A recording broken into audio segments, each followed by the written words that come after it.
Sot kemi ardhur në fshatin Kitk. Fshati Kitk gjendet në komunën e Kamenicës, apo ndryshe siç njihet në komunën e Dardanës.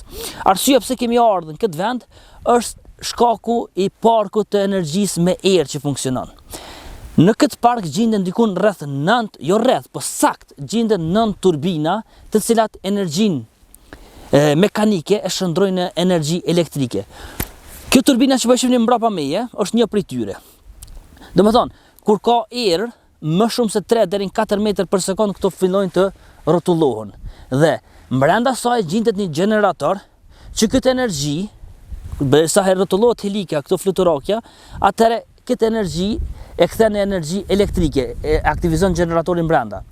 Mirë po, edhe nëse rrymimet e ajrit shkojnë më shumë se 25 metra për sekond, këto atëherë stopohen, ndalen për shkaqe të sigurisë, sepse mund të pas priqe të konsiderueshme.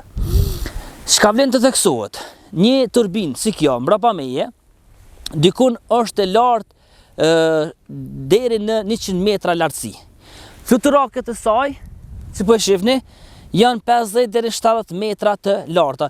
Total lartësinë maksimale e mrrin dikun deri 170 metra. Domethënë, një banesë në 50-60 kaçë llogaritë, 170 metra, me pas lartësinë e saj. Ky park është investuar, ka filluar punën, apo ky investim është bërë në vitin 2018. Kishte kushtuar dikon afër 73 milion euro.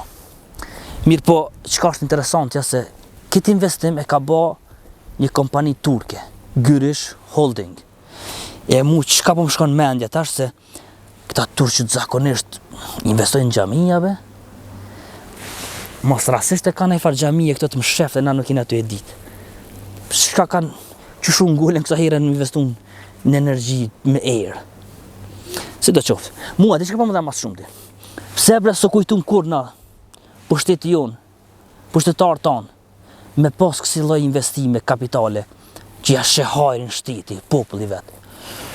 Ky park ka kapacitet realisht me furnizu diku afër 10.000 shtëpi me energji elektrike. Na qymër po, kodra, si kodra kikës plot kemi, mirë po investimeve për energji elektrike nuk po kemi, nuk e di pse.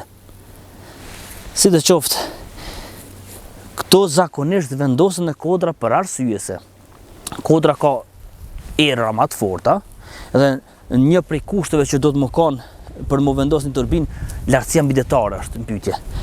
Kitka, lartësia mbidetare ka dikun mbi 1100 metra. Çka më të tregu diçka tjetër për këtë parkun e erës, i cili gjendet në Kitk, është se i ka gjithsej 9 turbina.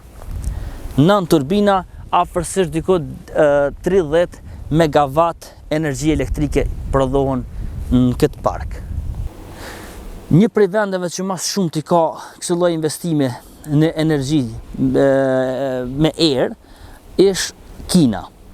Mas nej, Shtetet e Bashkuara të Amerikës dhe Gjermania. Danimarka gjithashtu 40 deri 50% të energjisë saj elektrike po e prodhojke përmes energjisë së erës, përmes turbinave të erës. Pse jo be edhe Kosova masi deti s'kena, kodra kena. Pse mos një mush kodrat me fluturake me prodhu rrymë. Si do që tjetë, me kas na po jo përshëndesim. Jo, edhe diçka. Një kuriozitet për fshatin Kitk. Fshati Kitk në këtë Kosovë njihet për ujin e pastër që e ka. Ai uji është uji Kika. Edhe pse i bona reklam kësa herë pa pare, po s'ka dert. Pe tham një të vërtet. Uji Kika, do më thamë burimin e ti e ka në këtë fshat, në këto kodra. Shihemi në reportazhet e tjera e Jo Mirëmbëçi.